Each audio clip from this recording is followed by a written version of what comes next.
The pain was a dull or persistent throb in my side, a constant reminder of the surgeon's work. 63 years old, recently discharged.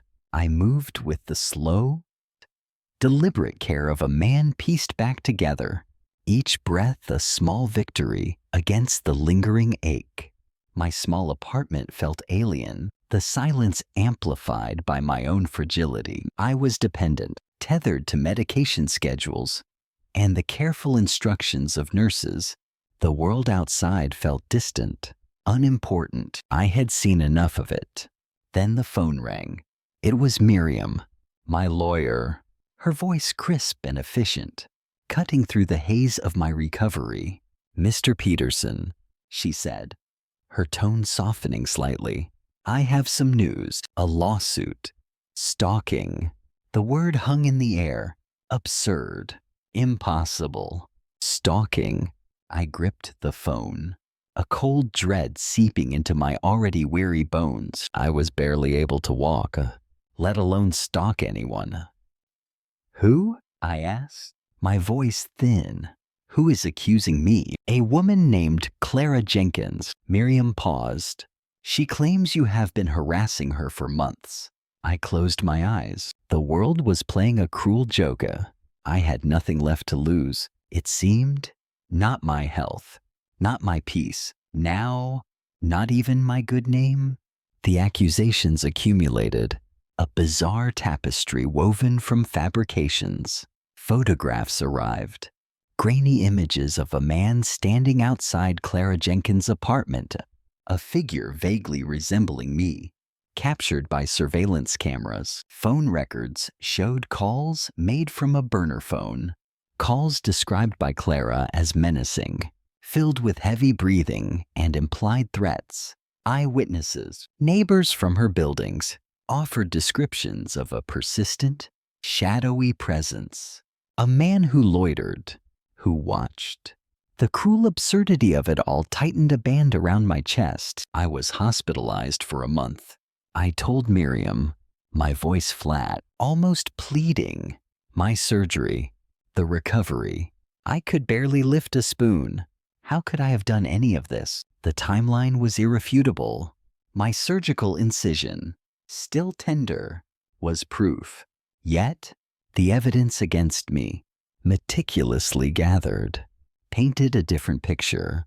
The psychological horror was profound. It felt as though a stranger had stolen my face, my name, my life, then twisted it into something monstrous. My identity, a quiet, unremarkable existence, was being rewritten by others, by a malicious, unseen hand.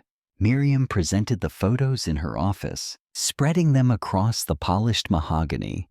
"It's not me," I said, pointing to the man's posture, the way he held his shoulders. He's younger, stronger. There was a subtle difference in the hairline, a sharper cut to the jaw. Miriam, ever pragmatic, had already begun her own quiet investigation. She had noted the inconsistencies, the slightly blurred details that a casual observer might miss. "We need to find this man," she said, her gaze steady, confirming my growing fear. "We need to find the person who looks exactly like you." The search began with quiet precisions. Miriam's investigator, a former police detective named Miller, worked with an almost invisible touch. Social media profiles were scrutinized, then real estate listings, old yearbooks. The digital breadcrumbs led to a series of dead ends, then a flicker of something, a faded photograph on a distant relative's genealogy site. A man with an uncanny resemblance to me, but younger, bolder in his gaze. His name was Elias Thorne, a half-brother I barely knew, estranged for decades. Thorne, I mumbled, a name that felt like a stone in my mouth. We shared a father, a brief, troubled union before he vanished.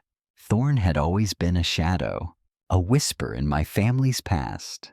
Miller's digital forensic team traced the burner phone to a cluster of ghost accounts, then to an IP address that bounced through various offshore proxies before landing in a small, nondescript office building in the city's financial district. Fake profiles, carefully constructed to mirror my public persona, had been used to gather information about Clara Jenkins, her routines, her vulnerabilities. Phone number spoofing had masked the calls, making them appear to originate from my old landlines. The truth, painstakingly assembled, was more insidious than a simple misunderstanding. It was a calculated, deliberate act of impersonation, designed to destroy me. The confrontation was brief, sharp, and controlled. It happened in the glass-walled conference room of Miriam's firm, the city skyline a distant, indifferent backdrop. Elias Thorne sat across the table from me, impeccably dressed, his face a chilling mirror of my own, but hardened by a lifetime of unseen bitterness. He met my gaze with an almost defiant calm, a flicker of something close to amusement in his eyes. He had the same precise, almost delicate hands as our father, the same way of holding his head slightly to the left, but there was no recognition there. No warmth, just a cold calculation. Miriam laid out the evidence, not with fury, but with quiet, devastating precision. The IP addresses, the spoofed calls, the financial transfers from a shell corporation connected to Thorne, payments made to Clara Jenkins, a carefully forged document, a letter from my deceased wife, supposedly detailing an affair with Thorne, a fabrication meant to provide a motive for my alleged stalking.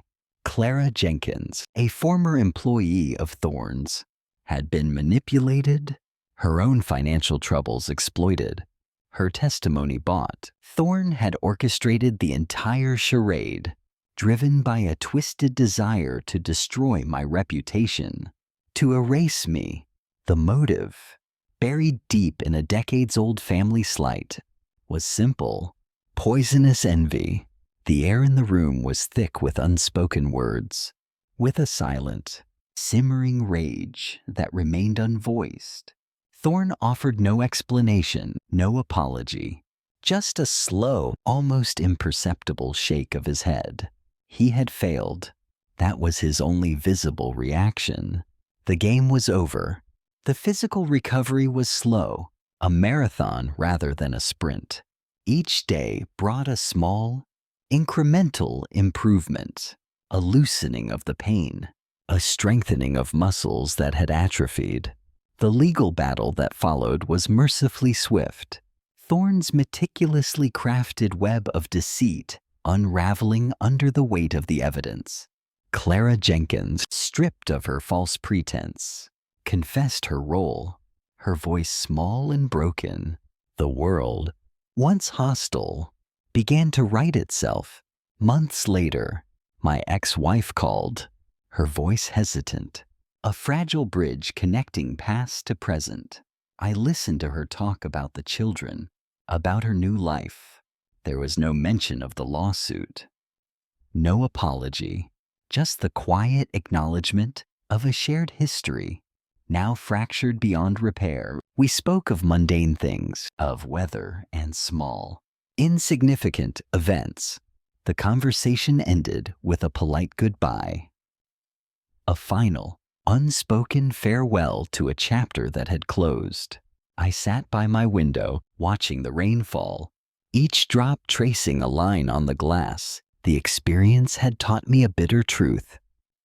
Technology, a tool of connection, could also be a weapon, distorting identity, rewriting lives. Reputation, once a sturdy edifice, could be dismantled brick by a determined manipulator.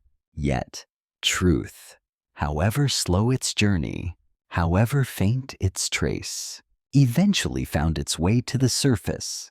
Human endurance, I realized, was not about avoiding the storm, but about weathering it, about finding the quiet strength to stand firm When the world conspires to break you.